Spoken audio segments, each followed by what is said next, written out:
So is it finally time? Is it actually time to have this conversation about the boy?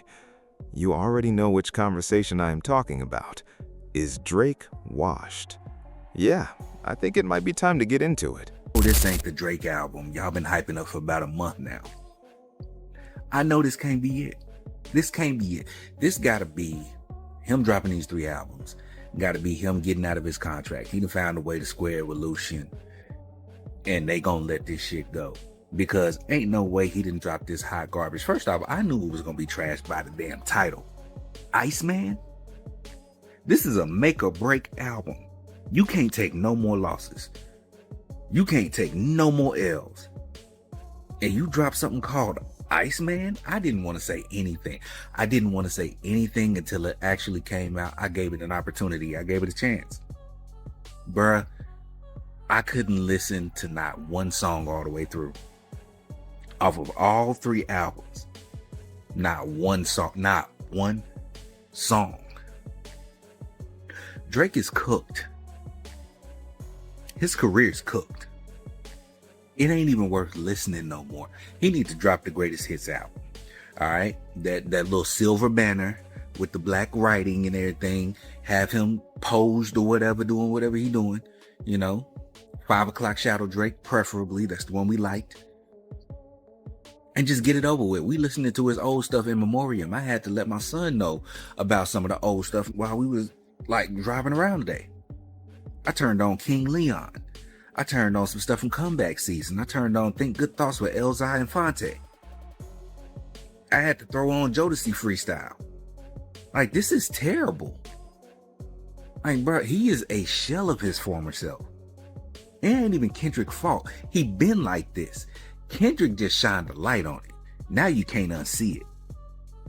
But he's been making the same album since nothing was the same. I keep telling y'all this. And you know what? For the ones who like it, go ahead. But for the ones who've been here from the very beginning, from the jump, when you ain't know who that little light-skinned boy was in that Wonder Woman video with Trey Songz, bruh, this is pitiful. This is garbage. It's pure garbage.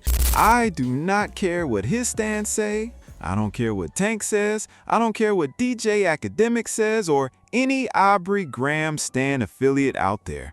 What they are selling means absolutely nothing to me because what I am actually hearing is something entirely different from what they are promoting. This feels like a whole lot of overhype sitting on top of lackluster writing, weak bars, strange vocal pitches, and a massive budget that somehow delivered a whole lot of nothing. Yeah, he spent a lot of money just to come up short. Drake, for whatever fucking reason, decided to drop 3 albums last night of over 50 songs. No, I have not listened to all of it, but so far I've only listened to Iceman. And I just gotta say, as one of Drake's biggest fans, well, probably not, but I'm a huge fan of him. He's been in I think my #1 most listened artist every year for the past 3 years on Spotify. I gotta be honest, this was just so infuriating listening to it because it was just a pile of. Though I gotta be honest, there's so many issues with this album, and it just feels like Drake just didn't give it. It got dog walked by Kendrick like 2 years ago. I gave him some leeway, and I said, "Oh, it's okay. He's gonna drop a solo album after he drops this collab album with Party Next Door, who is ass." And I was like, "Okay, whatever. It's fine. I'll give him the benefit of the doubt. He's gonna drop a solo album eventually." And here it is, dropping 3 in one day. Ridiculous. He does that and comes in here and started doing some shit again. The beats on here are horrendous. I don't know what he was thinking with some of these beats. The auto-tune, the mixing was a joke. He's barely rapping on this, and if he is, it's just unlistenable. I don't want to listen to it. It just feels like this guy didn't give it.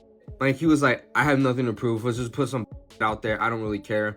Apparently, he's dropping 3 albums to get out of a deal or whatever to his distributor or whatever.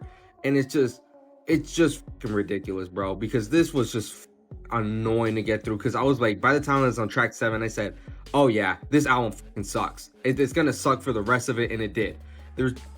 I just don't like it. It's a mess. It's garbage. This is definitely his worst album. I don't know what the was thinking with this.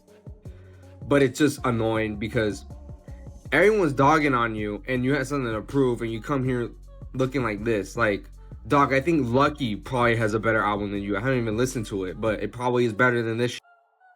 It's ridiculous. And people are telling me that the other albums are even worse than this. I think this album's like a 2.5 out of 10. Like, I don't know what else to say. Like, I liked maybe 3 songs on this. Everything else was genuinely terrible or just mid, but there is like a couple mid songs. Everything else I genuinely thought was just terrible. The best song on here was the Treasure Island, I guess, for whatever the fuck it was called. Everything else genuinely is a skip. Like, you don't even need to tune in. Like, that's the only song I like was the intro track there, and then Treasure Islands, and I think one more other track. That was it. These beats were horrendous. I don't know what he was thinking. I guess no one him anymore, that he had no sources to good producers anymore. All this hype for absolutely nothing. Now, some people would say they saw this coming from a mile away, that this is no surprise at all. Drake has been musically bankrupt and completely drained of creativity ever since his alleged ghostwriters walked away from him. And is that exactly what we are witnessing here? Because the gap between his earlier work, like Take Care, and something like this is impossible to ignore. Now, we all know the numbers are going to chart, and they are going to find ways to juice the streaming figures. That is just how it goes. But we are already hearing that Spotify had to issue a correction about their numbers when comparisons were being made to BTS. And word is his streams have dropped by around 50% or somewhere close to that. If that is actually the case, then this project is already off to a very rocky start. Jim wanted to talk about Drake's new album, Iceman, and the other 2 albums that he dropped at midnight, so let's talk about it. First of all, whether ironically or with a straight face, this man said, "The Iceman was a nice man, now I'm cold." Like, what are we doing? We all knew Drake was artistically bankrupt and had no artistic integrity left after he got bodied in the Kendrick beef and then ran to the US court system to say that people were lying on him, essentially, and all the streaming numbers that Kendrick did. But this is just further proof of that. An artist with actual integrity would have gone through all of his recordings, all of his songs, and would have actually picked the best ones and made an album out of it, and picked the best ones that would sell the most to the public and make singles out of them. Drake did none of that. He just said, here you go. Here's just slop. He's slop maxing music now. And keep in mind, it's been 2 years since the Kendrick beef, for crying out loud, and he's still whining and complaining about it. Like, move on, bro. Also, for him to go after LeBron James, who we all know he used to fawn over and was homies with, even has him tattooed on his body, saying, "I'm not surprised you switched up teams. That's what you've been doing your whole career," or something along those lines, when his main homie is Kevin Durant, the guy who actually has been doing that, trying to chase championships, and him and Drake are actually real kindred spirits, is quite a choice. Like, Drake has completely lost the plot. He has nothing left. Nothing. And listen, there's still gonna be Drake fans and stans out there who are gonna say he went 3 for 3, he had no skips. And there's still gonna be women out there who, even despite the fact that we now know that he isn't into older women, if you know what I mean, that are still gonna support him and whatnot. Let them. Also, a bold choice of Drake after dissing him in Family Matters and being reminded of just how much of a PDF file that he was, that he utilizes Michael Jackson's glove as the image for his album cover. Being a Drake fan in the year of our Lord 2026 and acting like any of his stuff post 2020 is any good is an IQ test and a humiliation ritual at this point. And I will judge you. So some people are out here saying, look, Drake simply cannot accept the inevitable. He has reached the point in his career where he is a legacy act, whether he wants to admit it or not. He might as well take the same route as the older acts before him and just tour on his classic catalog, lock in a few lucrative corporate deals, and start thinking about winding things down, because it is almost that time. So what do you all make of this? Is the boy finished? Is he done? Is he washed? You tell me. Drop your thoughts in the comments below.